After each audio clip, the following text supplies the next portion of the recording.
Masechet Nazir, traité Nazir, Daf Samech, feuille numéro 65. Nous sommes à la feuille 64, 4 lignes avant la fin. Matitin Mishnah. Amotsemet Batechila, celui qui trouve un mort enterré dont personne n'avait connaissance. Mushkav Kedarko, allongé comme c'est l'habitude. Notlovet Tefusato. Il peut l'exhumer en prenant avec la terre qui est autour. Shnaim, s'il en a trouvé deux, Notlan vet tefusatam, il pourra les exhumer avec la terre qui est autour. Matzah shlosha, s'il en a trouvé trois, Imiesh ben zelezer mi'arba amod ve'at shmone, si la distance entre eux est entre 4 et 8 coudées, arezu shrunat kvarot. Ça s'appelle un carré de tombe, et on considère qu'ils ont été enterrés définitivement là, et on ne peut pas les exhumer. Bodek emenu ulhalan esrimama, et on doit vérifier à partir de ces morts sur une distance de 20 coudées, s'il n'y en a pas d'autres. Matzah echad besof esrimama, s'il a trouvé un autre mort au bout des 20 coudées, podek emenu lalan esrimama, il doit vérifier à partir de lui encore sur une distance de 20 coudées s'il n'y en a pas d'autres. Chez Raglaim le Davar, parce que c'est très plausible qu'il va trouver d'autres morts. Chez Ilu Trila Matzao, Notlo va être Tefusato.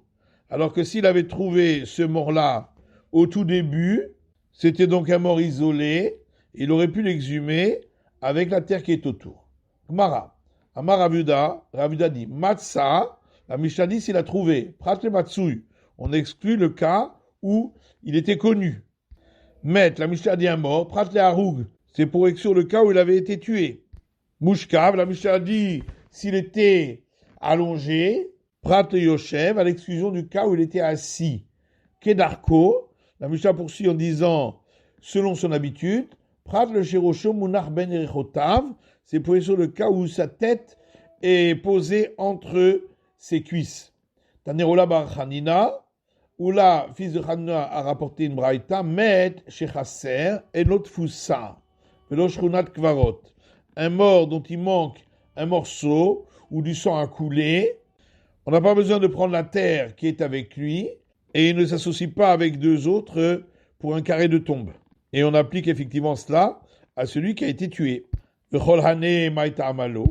Et les autres cas dont on a parlé qui n'ont pas été trouvés simplement allongés, pourquoi aussi on n'applique pas les règles? Parce qu'on dit peut-être qu'il s'agit d'idolâtres, puisque c'est ainsi que les idolâtres enterraient leurs morts. Matzah Shnaim, la Braïta dit, si il a trouvé deux morts, Rosh Hashezé, Betzad Margelotav Shezé, la tête de l'un à côté des pieds de l'autre, Rosh Hashezé, Betzad Margelotav Shezé, et la tête de l'autre à côté des pieds du premier, En Tfusa, on n'a pas besoin de prendre la terre qui est avec eux, Velo Shrunat Kvarot, et ne constitue pas un carré de tombe. Matzah Shlosha, s'il a trouvé trois, Aechad Yadoua ou Shtaim Trila, un était connu et les deux autres, on ne savait pas qu'ils étaient enterrés là. Oshnaim Trila, Oshnaim Edorim. Ou bien deux qu'on ne connaissait pas et deux qu'on connaissait. En Fusa, il n'y a pas lieu de prendre la terre qui est autour. Venaim Shrunat Kvarot, on n'applique pas la règle du carré de tombe. Maaseh Berabi Yeshvav, Shebadak ou Matzah Shnaim Edorim Vechad Trila. On raconte que Rabbi Yeshvav a vérifié et il a trouvé deux morts dont on savait l'existence, et un dont on ne savait pas l'existence. Il a voulu appliquer dessus la règle du carré de tombe. Amar lo Rabbi Akiva lui a dit Kol she'agata l'erika d'agata. Ce que tu as cherché, ça ne sert à rien. Lo amru shchunat kvarot, il a le gimel yidorin ou le shlosha trila. On a parlé de carré de tombe que si les trois étaient connus ou les trois ne l'étaient pas. Notlan ve'et tefusatan. On a dit qu'on les prend avec la terre qui est autour. Où a-t-on vu qu'on prend la terre qui est autour? Amar Rabuda Amarkra. Rabuda dit parce qu'il est inversé dans la Genèse qui dit Jacob a dit à son fils, et vous me porterez depuis l'Égypte. Et comme il est écrit de l'Égypte, on explique tout l'Aimui, prends un peu de la terre égyptienne qui est autour avec moi. Et quelle est la mesure de terre qu'on doit prendre? Puis Rabbi Elazar a expliqué, il doit prendre toute la terre meuble qui est autour, Vechofer babetula gimel etzbaot. Et la terre vierge, il en prendra l'épaisseur de 3 doigts. Métivé, on objecte à partir du Braïta qui dit Kamashio Tfusa. C'est quoi la mesure de terre qu'on doit prendre avec? Piresh Rabbi Elazar et Rabbi Tzadok. Rabbi Elazar, fils de Rabbi Tzadok, a expliqué Notel est à Kismin. On prend les copeaux de bois qui proviennent du cercueil, Vetake Sassot, et les mottes de terre qui sont imbibées de liquide du mort. Vezorek et Avadaïn. On jette ce sur quoi on est sûr qu'il n'y a pas d'impureté de mort. Ou Meniach et Asfekot.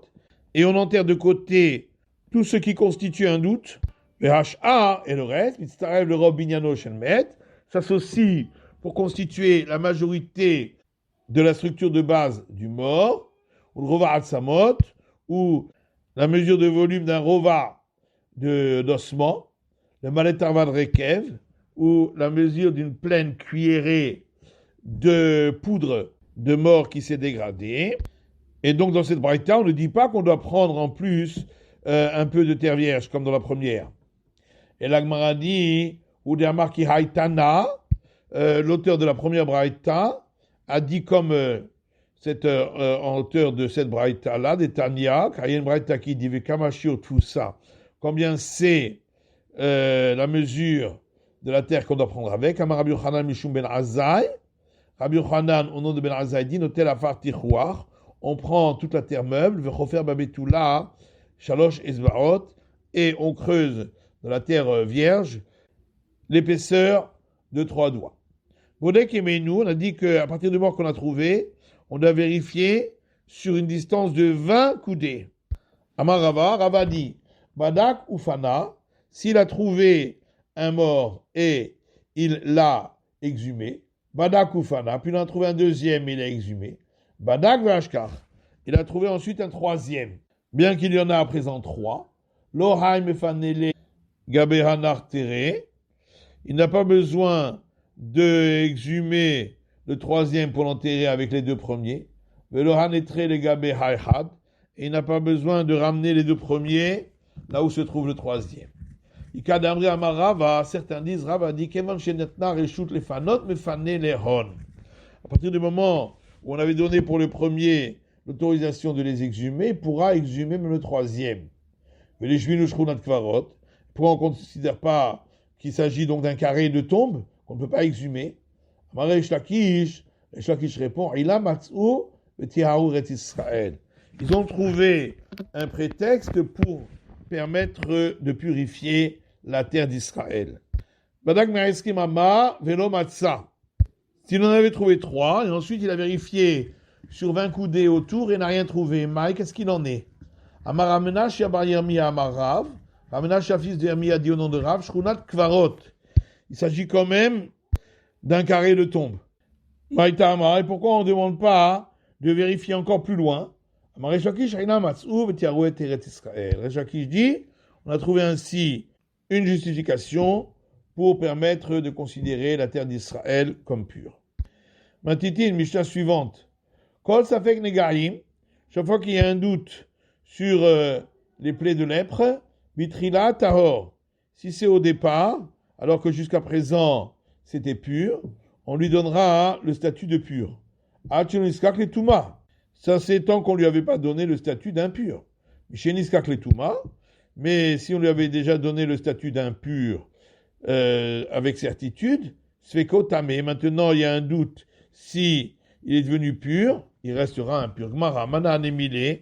La Gmara dit d'où est-ce qu'on apprend cela? Amarabuda Mara, Rabuda dit au nom de Rav Amarcha, parce que le verset dit dans Lévitique, concernant les plaies de lèpre, les taharo ou les taméo, pour le rendre pur ou le rendre impur. Étant donné que le verset a commencé par parler de la pureté, c'est pourquoi, dans le doute, on le considère comme pur. Mais alors à ce moment-là, même après qu'on lui a donné le statut d'impur, on devrait, dans le doute, le purifier. Et la kitmar de Rav Yuda, Marav, aha, itmar. Mais en vérité, cet enseignement de Rav Yuda au nom de Rav a été dit concernant la règle suivante. Imba eret kadmar le se'ar lavan, si la plaie de lèpre est survenue avant qu'il ait poussé un poil blanc, tamé, alors après que le poil blanc a poussé, c'est impur. Et si le poil blanc avait poussé avant que soit survenue la plaie, tahor, il est pur. Ça fait que s'il y a un doute, lequel est survenu le premier, tamé est considéré comme impur. Rabbi Shua Omer kiha, et Rabbi Shua dit, il est affaibli. Mai kiha, qu'est-ce que ça veut dire il est affaibli? Amar Rav Yehuda kiha ve tahor. Rav Yehuda explique, il est affaibli, ça veut dire qu'il est pur. Veut dire ma kiha ve tamé. Et pourquoi Rabbi Shua ne considère pas que même affaibli est considéré comme impur? Amar Rav Yehuda Amar Rav, Rav Yehuda dit au nom de Rav, Amar kha le taharo le taméo. Le verset dit pour le rendre pur ou pour le rendre impur. Et puisque le verset a parlé de rendre pur en premier, c'est pourquoi on apprend que si le poil blanc était en premier, il est pur. Maintenant, Mishnah suivante. Il y a 7 points à vérifier concernant celui qui a eu un écoulement de gonorrhée. Lorsqu'il s'agit du deuxième écoulement, qui lui le rend impur, d'écoulement de gonorrhée. On doit vérifier si l'écoulement n'est pas venu à cause d'une cause extérieure, car dans ce cas-là, il n'aurait pas cette impureté.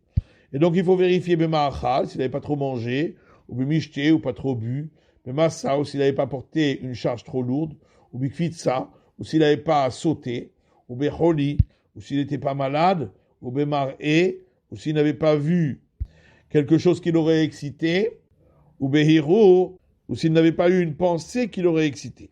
Misheniska Kleziva, à partir du moment où il a déjà eu 2 écoulements, Ein Botkimoto, au 3e écoulement, qui fait qu'il doit apporter en plus un sacrifice, on n'a pas besoin de faire ces vérifications, parce que même si c'est venu pour une cause extérieure, ou sueko, ou s'il y a un doute, Shechvat Zaro, ou s'il s'agissait de sperme, Tmeim, on considère que c'est impur, chez Raglaim le Davar. Parce que c'est plausible de considérer que c'est la suite des 2 écoulements qu'il avait déjà eu. Amakel Travero, celui qui a frappé un autre, Ve'amdou Lemita. Et on a évalué qu'à cause de ce coup, il allait mourir. Ve'aeken Mima Shiraya. Ensuite, l'état s'est amélioré. La Chamikan Irbid Umet. Par la suite, ça s'est aggravé et il est mort. Chayav, celui qui a donné le coup, est passible de la mort. Rabbi Nechemia Omer, Rabbi Nechemia dit, Patour. Il est dispensé de la peine de mort chez Raglaim le Davar, parce que c'est plausible de dire que par la suite ça a empiré à cause d'autre chose, puisque au départ ça s'était amélioré. Gmara, Mana Anemile, d'où est-ce que nous apprenons la règle du début de la Mishnah? Amar Rabbi Nathan dit, Amar Kra, il y a un verset dans Lévitique qui dit, Vazav et Zovo, et celui qui a eu un écoulement, par son écoulement. Donc ça veut dire déjà 2 écoulements. Riach Lishit, et au 3e écoulement, Itka Shinekeva, on parle alors de l'homme et la femme, pour dire qu'il a les mêmes règles que la femme, qui, elle, est impure, même si l'écoulement est venu à cause de causes extérieures. La Gemara demande Ve'atan, et pourtant il y a une braïta qui dit, Rabbi Elazar Omer, Rabbi Elazar dit, Bishishit Botkimoto. Pour le 3e écoulement, on doit aussi vérifier si c'est pas à cause de causes extérieures. Birvirit en Botkimoto. Pour le 4e écoulement, qui serait survenu pendant les 7 jours de purification, là on n'a pas besoin de vérifier. Et là, Be'etim Kamifligé. C'est en vérité leur discussion, elle est de savoir si on fait des déductions à partir du mot et en hébreu. Rabbi Eliezer d'Arish Etim. Rabbi Eliezer, il déduit du mot et. C'est pourquoi, comme dans ce verset, c'est écrit le mot et entre les 2 écoulements. Donc on parle de 3 écoulements. Et c'est au 4e qu'on n'a pas besoin de vérifier. Rabbanano d'Arshi Etim, alors que les sages ne déduisent rien du mot et, c'est pourquoi ils parlent de 2 écoulements. Et au 3e, on n'a pas besoin de vérifier. C'est la fin de l'étude du Daf Sameché, de la feuille numéro 65.